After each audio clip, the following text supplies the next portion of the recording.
and welcome to week 1 of RFA 6200 comparison of the regulatory agencies.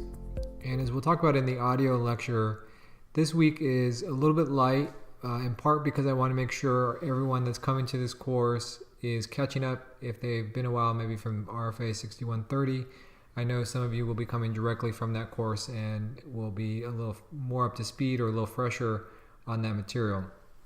But this week I want to make sure we're all starting on that same basic foundation of we have two primary food agencies, how those have different inspection and enforcement models, different sort of ethos and how they work.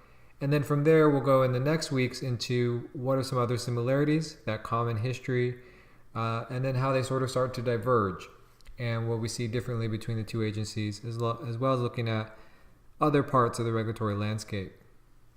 And then we also want to expand the conversation from what we've talked about in the past in RFA 6130 or some of the other submissions that maybe are a little more nuts and bolts like key regulatory submissions to look at what are some political or functional aspects that impact the way these agencies work. A lot of times our focus is on the enabling acts. We look at the Food, Drug, and Cosmetic Act, the Federal Meat Inspection Act, and we say, what does it say and what do we do because of that? But there can be other ways that the agencies are impacted. We live in sort of a tumultuous political time. Our president has called these agencies the food police, what sort of effect that could have. At the time that we're having this course, we're having a government shutdown, so all appropriations is, except for very limited core functions, is cut off. So appropriations, whether it's a government shutdown or funding of the government, that can have huge ramifications. And that has nothing to do with the Enabling Act. So we do have some considerations beyond the Enabling Acts that we want to begin to discuss.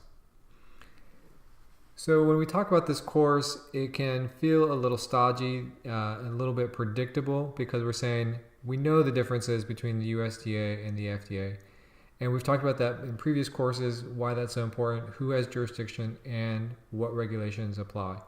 And we're going to continue that conversation in this course.